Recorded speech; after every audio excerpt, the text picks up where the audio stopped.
Bonjour tout le monde, c'est Christine de Style Harmonie, merci de me rejoindre.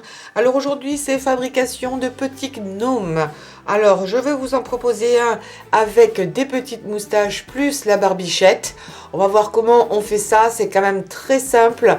Une petite technique pour faire le petit chapeau, il faudra une corde ou du ruban, un petit fausse comme ça en papier, fausse branchage, faux sapin, avec aussi de quoi faire un petit bling au milieu et un petit bouton pour le nez. Si vous n'avez pas de bouton, c'est une perle que j'ai utilisée, vous pouvez en faire une aussi en pâte polymère. Vous faites un petit bouton allongé, un petit nez allongé, j'ai tiens mes boutons, de cette forme-là par exemple, un petit peu en forme de poire. Ça fera totalement l'affaire. Quant à la base, j'ai utilisé un petit rond comme ça en bois. Vous pouvez également faire la même chose avec du carton. Superposez-le, ce serait pas mal qu'il y ait peut-être même encore un petit peu plus de volume. Mais vous voyez, il est quand même pas très épais. C'est tout mignon, c'est super léger à faire, c'est très très joli. Et ça, c'est des achats que j'avais fait l'année dernière chez Action. Donc si vous pouvez en trouver, mais la fausse fourrure, on en trouve de plus en plus maintenant comme ça. Je suis condamnée à faire quelque chose de cette taille-là par rapport à la largeur que j'ai ici. Mais vous pourriez en faire si vous avez des carrés de fourrure beaucoup plus grands si vous en aviez envie. Mais je le trouve tout mignon. Et ce que je vais vous proposer aussi, vous montrer, c'est comment on va le colorier un petit peu, le teinter. Parce que je n'ai que de la fourrure blanche.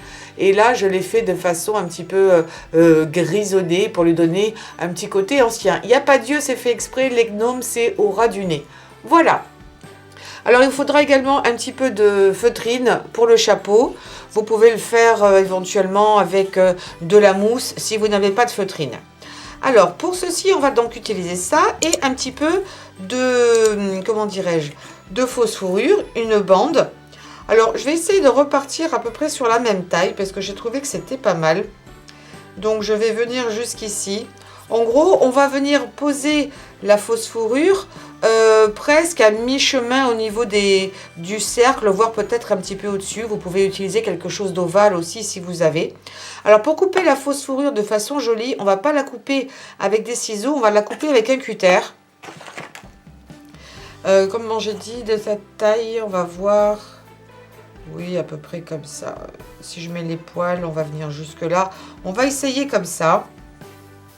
Donc à titre indicatif, au niveau de la taille, c'est vraiment un titre indicatif parce que vous le ferez dans les mesures que vous voulez. Ça fait à peu près 7 cm, 7-8 bons centimètres de fourrure.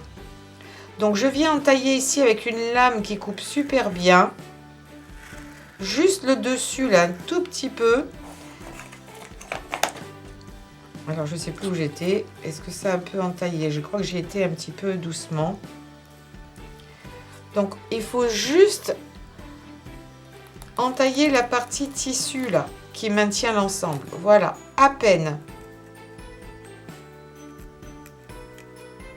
Vraiment très délicatement. Et vous voyez, ça permet de faire quelque chose de joli.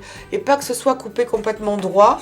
Ça ne va pas être aussi joli. Par contre, je vais le tailler un petit peu en pointe parce que c'est trop sur les côtés. Il faudrait faire un peu comme font les... J'ai pas les bons ciseaux qu'il faut là, mais on va le tailler légèrement en pointe.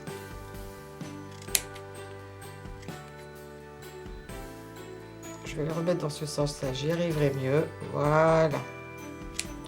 Je pense que c'est un petit peu plus en pointe. C'est pas trop... Je pourrais faire mieux, on va réessayer. Voilà. J'enlève tout ça avant que ça ne parte partout sur mon bureau. Ok, ça c'est bien. Ça va lui faire même une... Oh, ça va être même super long. Je vais monter un petit peu. Et là, il va falloir utiliser de la colle à chaud. La colle à chaud, ça va quand même être beaucoup plus sympathique que d'utiliser de la colle blanche normale. Alors, c'est bien comme ça. Voilà. Et légèrement, c'est un petit peu élastique, revenir sur les bords. Celui-ci a une barbichette vraiment très longue. Si vraiment je pense que c'est trop long, je pourrais toujours revenir en arrière et la recouper. Donc, ici, je vais mettre de la colle.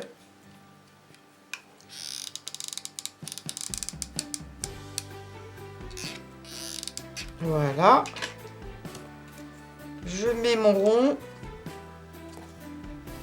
Vous voyez, un peu plus même que la mi-hauteur. Et je viens le mettre aussi par derrière. Juste un petit peu pour que ce soit joli, pour qu'on ne voit pas les côtés. Voilà, peut-être en remettre un petit peu là.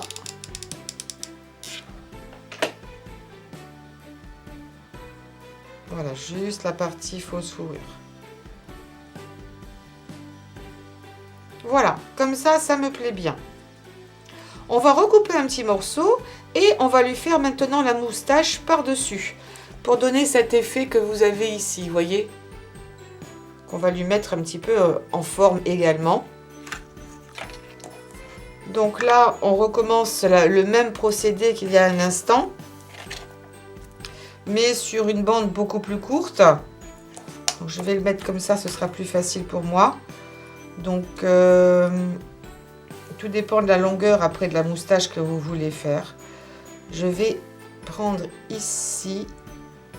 Je pense que ce sera pas mal.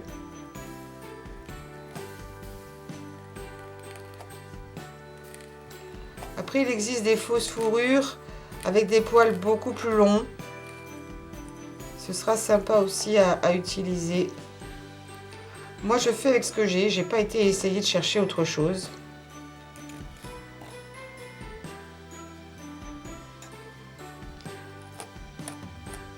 Et là aussi. Voilà. Comme ça, je pense que ça va être quelque chose de bien. Si c'est pas suffisant, je reviendrai. Je pense que c'est peut-être un petit peu juste. Vous croyez pas? Un petit peu juste. Je vais en recouper en fait une plus longue. Je vais revenir ici. Je pense que ça va pas être assez long. Donc ici, pour avoir un petit peu plus de volume, j'en ai même coupé une deuxième. Donc je vais les coller par-dessus l'autre. Il n'y a pas une mauvaise et une fausse. Il y en a une plus longue que l'autre. Je vais peut-être couper la plus longue des deux. Je crois que c'est à peu près pareil. C'est peut-être celle-ci la plus longue. Donc la plus longue éventuellement par-dessus. Je refais pareil. Je me remets à ras. Et je colle par-dessus. Ça va lui donner un petit peu plus de volume à ma moustache. Et je recommence avec une autre couche. Dans le premier exemple que je vous ai montré tout à l'heure, je n'ai pas mis 3 couches. Mais je fais un essai, je pense que ce sera peut-être pas plus mal. Pour les mettre en forme. Voilà. Alors, maintenant, on va lui donner un petit aspect comme ça, grisonnant, comme ce que j'ai fait ici. Pour ce faire, je vais prendre un petit peu d'encre. Et il va falloir avoir la main légère. Vous allez passer juste comme ça, frotter un petit peu.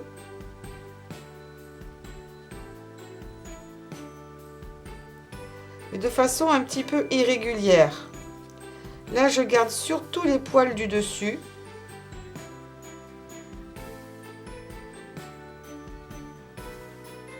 Pour qu'en fait, il se détache en termes de couleur par rapport à ce qu'il y aura dessous. Vous voyez, tout de suite, on voit un peu plus la couleur. Je trouve que c'est sympa.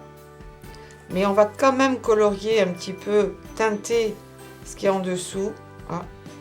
Là, il y en a un petit peu trop. Je vais essayer d'enlever en vitesse.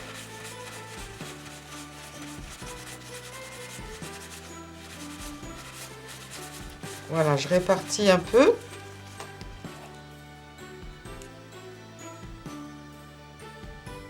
Voilà.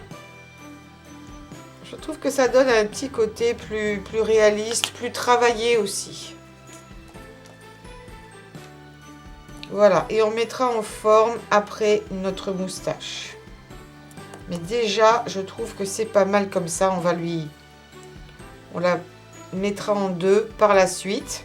Alors maintenant, ce que l'on va faire, c'est on va coller le nez.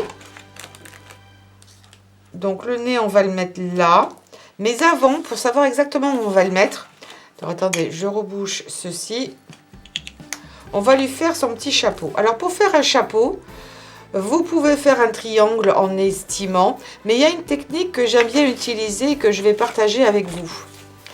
C'est un cercle, d'accord? Vous allez prendre un bout de papier et vous allez le plier comme ça pour arriver juste à ras ici, est-ce que vous voyez bien? Je vais venir comme ça. Je le plie de façon à prendre toute la largeur de mon cercle. Vous voyez? Je le plie. Alors là, c'est un bout de papier parce que ça va devenir mon patron. Je l'ai plié en deux. Comme ça, je sais que mon cercle va rentrer à l'intérieur. Et ensuite, ça, c'est la hauteur du chapeau que vous voulez lui faire. Vous avez vu, je vous ai montré, le gnome a quand même un chapeau assez haut. C'est l'intérêt du gnome, c'est sa particularité. Donc, je prends quelque chose d'assez haut. Alors, ça va dépendre de la taille du cercle. Plus votre cercle sera gros, plus le haut sera également haut. Donc, ici, je vais couper. Un ras. Voilà. Et maintenant, je vais couper une sorte de triangle légèrement arrondi. Et ceci va devenir mon patron. Et ce que je vais faire, c'est que ici, je vais l'aplatir. Vous voyez, c'est un petit peu arrondi. Je vais l'aplatir. Voilà, j'en enlève juste un petit peu. Alors, j'ai pris de la feutrine rouge parce que je trouve que ça ressort bien avec le côté gris, là. Et pour donner un peu plus l'aspect Noël. Et donc, je vais découper, bah tiens, j'ai un petit peu ici debout. Non, je vais me mettre là, ce sera plus pratique. Je vais découper mon patron dans la feutrine.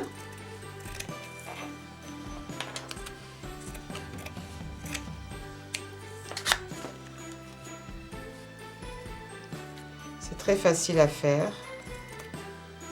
Et puis la feutrine, ça je vous le dis souvent, mais c'est une matière que j'aime beaucoup utiliser, en particulier l'hiver, parce que c'est un côté très chaud. Et maintenant, je vais pouvoir faire un essai. En fait, ce sera dans ce sens-là. Voilà, je me mets au milieu. Et j'en ai assez pour faire le tour. J'en ai même largement suffisamment pour faire le tour et faire mon petit chapeau pointu. D'accord? Sachant qu'il va y avoir encore un petit peu l'épaisseur du nez. Donc, c'est largement suffisant.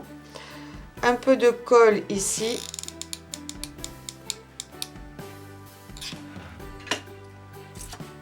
Et maintenant, au milieu, là, comme ça.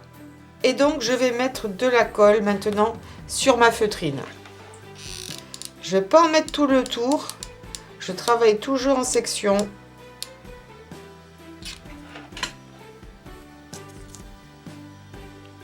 Et je viens me positionner ici.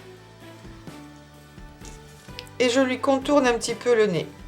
Voilà. Ça, c'est bien. Maintenant, je fais l'arrière.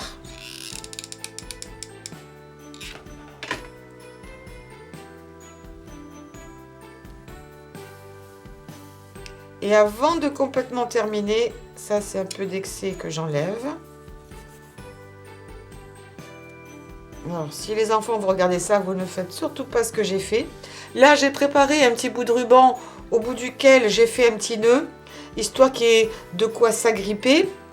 Je vais couper l'excédent. Voilà. Et on va le coller ici à l'intérieur. Donc, pour qu'il soit bien mis, il faut que je le colle comme ça. Vous voyez, si vous le collez comme ça, le ruban, le problème, c'est que il va tourner. Il ne va pas être bien droit. Il faut qu'il soit de ce sens-là. Vous voyez ce que je veux dire? Vous ferez l'essai à la maison. Je suis sûre que vous comprendrez. Parce que sinon, il va tourner dans l'arbre. Je colle le ruban.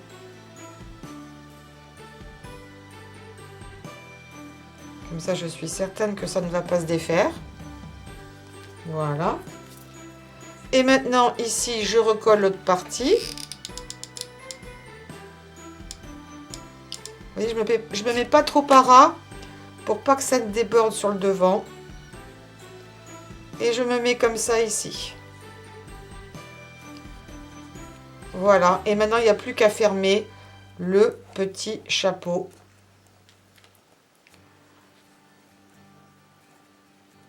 Alors, l'avantage de la colle à chaud, c'est que c'est de la feutrine, c'est que c'est flexible.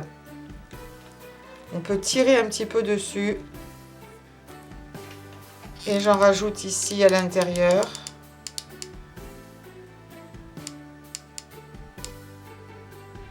Pour tout le terminer. Et voilà.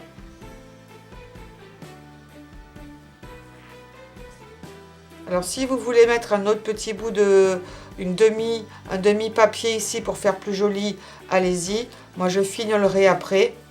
Et ce que je ferai, c'est que je mettrai juste la moitié d'un petit bout de bois, le même ici. Ou alors vous pouvez mettre un demi-cercle de blanc pour cacher éventuellement ce qui n'est pas joli. Voilà, je trouve que c'est peut-être un petit peu long. Je ne sais pas encore. Pour l'instant, on va finir de décorer. Ça, je vous les ai montrés, c'est des dies qui font effet comme ça de sapin. Donc, je les ai coupés là, quelques-uns dans du papier, dans de la mousse pailletée. Et je vais me servir de ça pour faire une petite déco ici.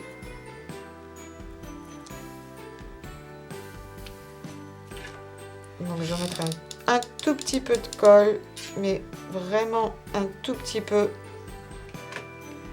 Je vois que j'ai un peu trop mis. Voilà. Je vais le coller ici.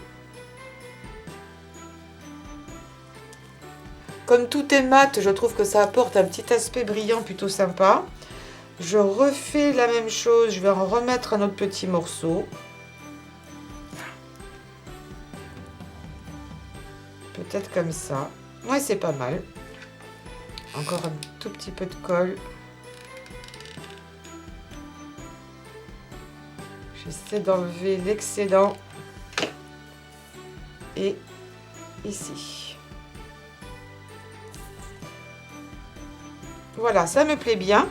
Et là, avec une toute petite trouilloteuse que j'ai utilisée, vous pouvez utiliser, vous savez, quand vous faites des trous dans le papier pour les mettre dans un classeur, ça fera l'affaire. Et là, je vais faire la même chose, sauf que je vais anticiper une éventuelle brûlure et le faire avec les doigts. Je vais utiliser une pince. Un petit peu de colle. Voilà. Et je le mets ici. J'aurais peut-être dû le faire en doré parce que sur... Oh, on le voit quand même bien. Mais en doré, ça aurait claqué un petit peu. Et comme ici, j'ai le fil doré, ça aurait pas été plus mal. J'en mets qu'une, ça suffit vu la taille. Mais je crois que c'est vraiment trop long ici. Donc, j'ai envie peut-être de le raccourcir un petit peu. Je vais le raccourcir. Je ne sais pas ce que vous en pensez. On va voir. Allez, je le coupe un petit peu. Je trouve que c'est pas très harmonieux en termes de taille ou proportionnel. Après, on peut imaginer que c'est un très ancien gnome qui ne s'est jamais coupé la barbe.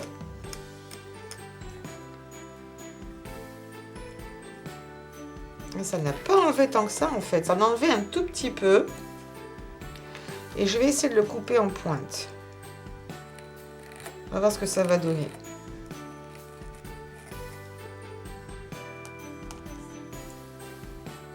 Oui, ça n'a pas aussi bien marché que ça. Donc je vais lui refaire une petite taille ici.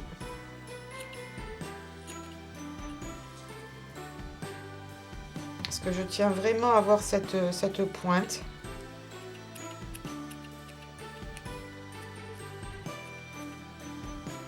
Un peu comme on fait chez le coiffeur quand on taille en dégradé. Et pareil de l'autre côté. Vous voyez, en fait, j'improvise en même temps avec vous. Voilà, ça donne un aspect plus naturel quand même. Et oui, là, je pense que la taille va me plaire maintenant.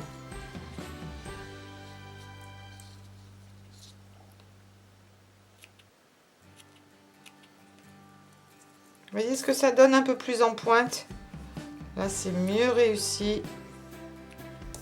Ah oui, c'est quand même beaucoup plus joli en pointe que quand c'est carré. Et maintenant, on va essayer de lui donner une jolie petite forme au niveau des moustaches. On a de l'épaisseur.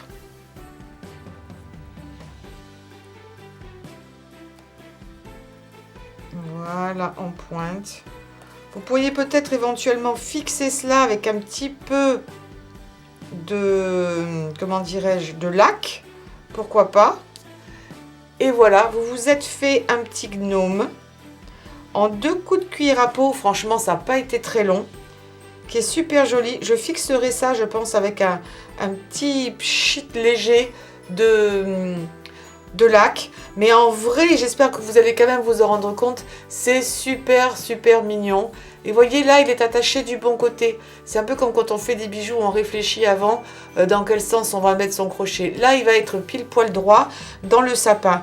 Et c'est tout mignon. Il y a qu'un tout petit bout de nez qui dépasse. On aurait pu faire dépasser beaucoup plus.